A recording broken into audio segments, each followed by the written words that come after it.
O cliente estava se queixando aqui de barulho na lavagem. Vou programar a máquina aqui para... Já tá com água e roupa, tá? Já tem colocado para adiantar aqui o vídeo.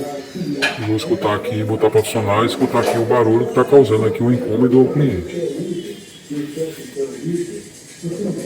Vou esperar aqui funcionar, que ela tem um tempo aqui para engrenar as engrenagens, encaixar as engrenagens.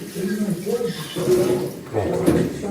Não sei se já dá para perceber no vídeo o barulho de pancada.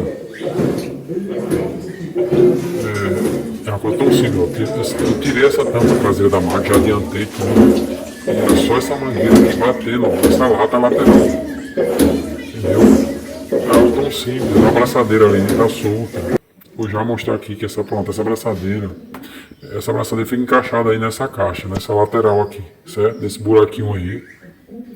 Eu vou encaixar ela aí, essa pontinha que tem nessa abraçadeira.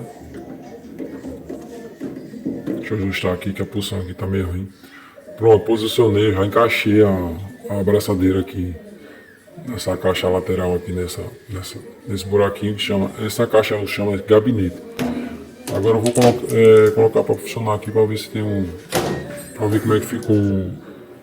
Ó, galera, perfeito, sem nenhum barulho. A máquina está silenciosa. A mangueira está fixada no local, certo? Não precisou trocar nada. O cliente não vai ter custo nenhum com nada, tá ok? Funciona perfeito. Galera, curta o canal, siga o canal para dar uma força aí e fazer novos vídeos.